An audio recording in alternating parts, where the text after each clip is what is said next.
Pre-elections continues as Friday, January 10 is nomination day. Welcome to InfoHub. $826 million contract signed for construction of modern Yarra-Cabra Secondary School. 2 new schools opened in Region 1 and drivers of the Linden to Georgetown route pleased with street lighting project. It is Tuesday, January 7 and it's 47 days to our Golden Jubilee Republic anniversary. Thank you for joining us. An $826 million contract was inked between the Ministry of Education and BK International Incorporated for the construction of a modern Yarra-Cabra Secondary School.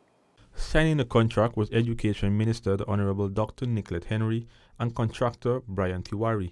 The school will accommodate 600 students and is expected to be completed within 12 months. Minister Henry said the construction of the school is in keeping with the President's Decade of Development Plan, for which education will play a key role. The intention is to have excellent secondary schools in every region at key positions so that students who would have exited the primary level can have a school that can produce the best and brightest persons to function in 21st century. The school will have a modern design that features IT labs, allied arts, TVET, and science labs. Minister Henry said that upon completion, she expects nothing less than excellent work from the contractor. We look forward to nothing less than excellent work.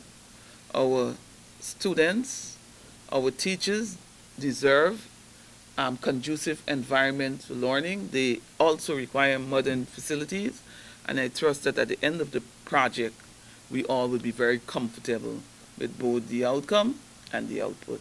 With that, the contractor gave his assurance that quality work will be executed.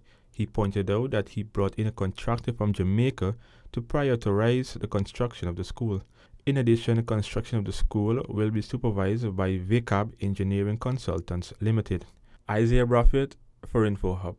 Still in the education sector, the government continues to ensure that children have access to education, as more than 250 students now have access to 2 new school buildings. Scores of children from Whitewater and Canal Bank, Region 1, began their first day of school in a newly extended building with improved facilities, marking the first school day in the decade of development.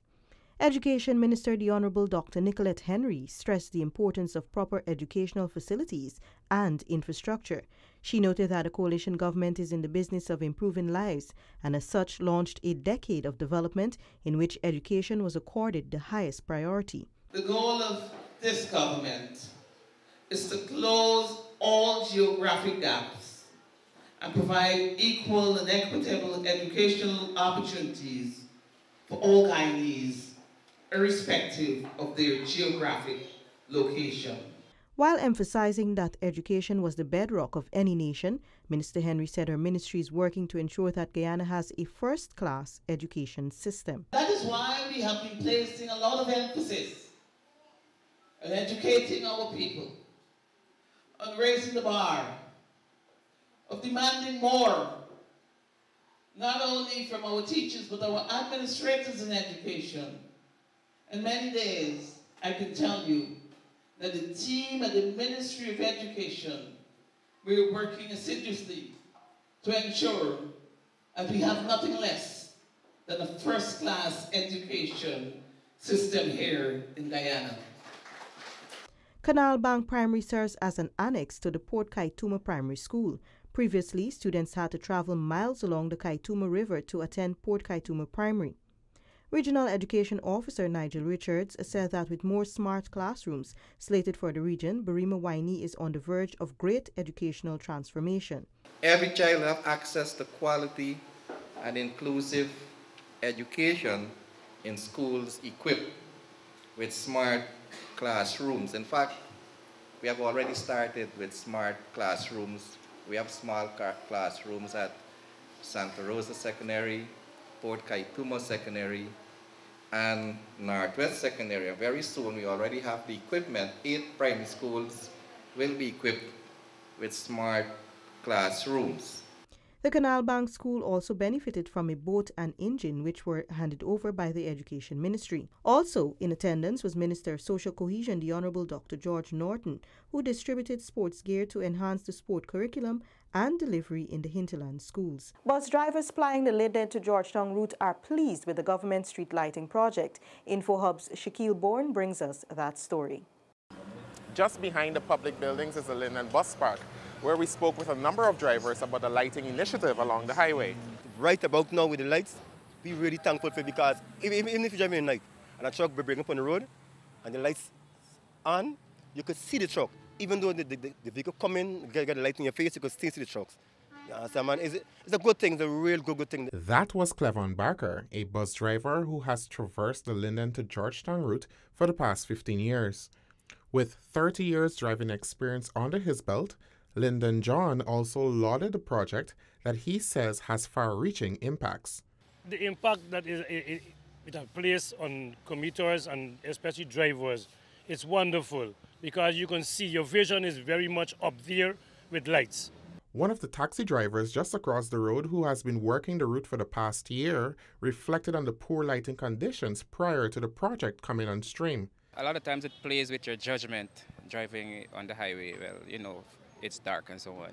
So we as drivers on the highway, a lot of times we have to make proper judgment. I think people will feel more safe now traveling at night. I think it's going to help curb the road accidents at night on the highway. 40 lights have so far been brought into operation along the highway. Reporter from the Linden Bus Park with videographer Akeem Thomas, Shaquille Bourne, for InfoHub. As the country prepares for general and regional elections in March, the Guyana Press Association is doing its part to ensure local media workers are well equipped to provide responsible and proficient coverage. The Guyana Press Association GPA officially began 2020 with its customary lunchtime lecture series on Tuesday.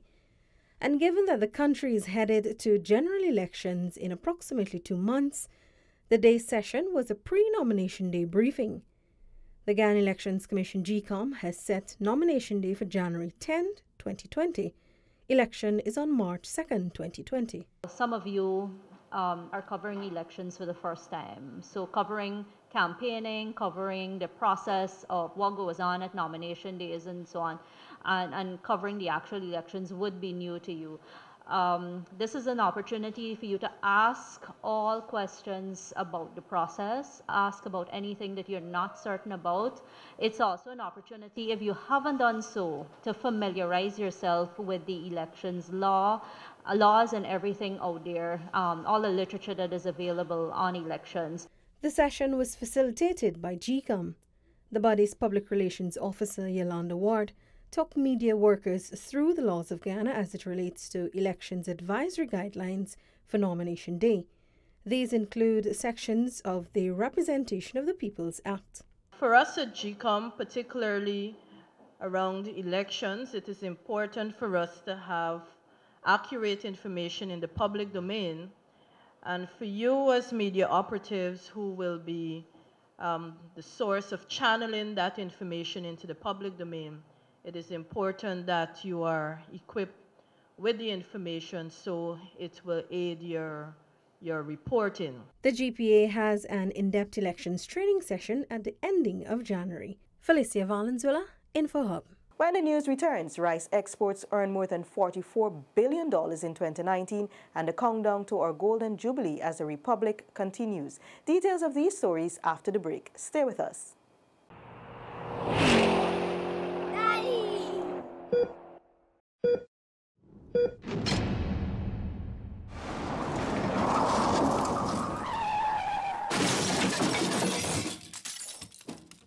Welcome back. The Guyana Rice Development Board has reported a 20% increase in rice exports for 2019 when compared to 2018, which translates to more than $44 billion. That's the export value for the rice and rice products that were exported from Guyana for 2019. And that's $222.7 million US. In 2019, the country exported 526,617 tons. Compared to 470,312 tons for 2018. In terms of the increase in tonnage, it's a 12% increase. And in terms of the value, that $222.7 million is 20% more when we compare the 2018 value, which is $186 million. General Manager of the Guyana Rice Development Board, Nizam Hassan. He said among other destinations, almost 70,000 tons of rice were exported to CARICOM countries. In terms of our exports to the European Union, we exported 214,189 tons, valued at $76 million. In terms of Latin America, they contributed 46% of the exports, and that's 241,919 tons were exported to Latin America. Those exports were valued at $111 million. According to Hassan, Venezuela imported 34% of the overall value of the products exported from Guyana last year, and those exports were valued at approximately $38 billion. 2019 has been a good year for the export of rice and rice products because here we have retail-ready packaged rice as against bulk rice being exported. So rice was primarily being exported in packages and mostly in the 1 kilo packages. For InfoHub, I am Kellon Rover. We continue our countdown to the Golden Jubilee celebration. Today, veteran journalist Ron Robinson shares his thoughts on how the Mashramani Festival, with a few tweaks, can bear some semblance to its original concept. Since its launch in 1970, the concept of Mashramani has evolved, and there's a school of thought that says it is good to upgrade to meet the taste of the current generation. However, there is an underlying feeling among some that the festival should return to its original concept. We sat down with veteran radio and television broadcaster Ron Robinson, who believes a few tweaks can be made to ensure this. Uncle Ron told InfoHub that 3 aspects made the original Mashramani Festival the spectacle it was: punctuality, publicity, and free access for the floats and bands to pass along the route. What I remember vividly is that we would start at, say, 9 in the morning, and at 9 o'clock, the first masquerade band, because we always started with a masquerade band, they led the way. They would come in at 9 o'clock on the button. And by the time they came past the judges and they were going back out, the second band was coming in. And the same thing, there was a continuous flow. According to Robinson, this seamless flow was as a result of the no-nonsense approach by organizers such as the late Bernard Bunny Fernandes.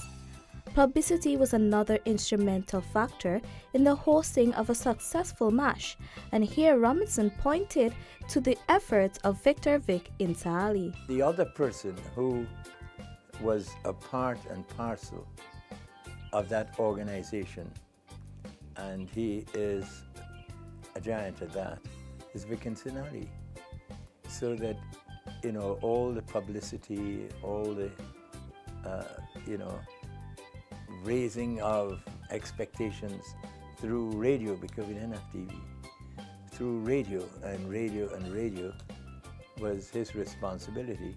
And he was also part and parcel of what comes next, or what happens, the events over the period. It wasn't just the one day, it was spread over a period of time. The third factor Robinson feels should be relooked is the route. He noted that while Carnival is observed in many Caribbean countries, here in Guyana we have the honor of hosting the only Mashramani celebration in the entire region. Therefore, it is imperative to remember our history and maintain our standards while improving on the national festival. Neola Damon, InfoHub. Thanks, Neola. That's all for today. Connect with us on WhatsApp, Facebook, and YouTube. Much more news is on our website, dpi.gov.gy, and pop over to Instagram for the latest photo updates at DPI Guyana. Remember to subscribe to our WhatsApp on 608-4111 to experience InfoPlus and keep informed on developments across the country. Your bridge and weather reports are up next. Goodbye for now.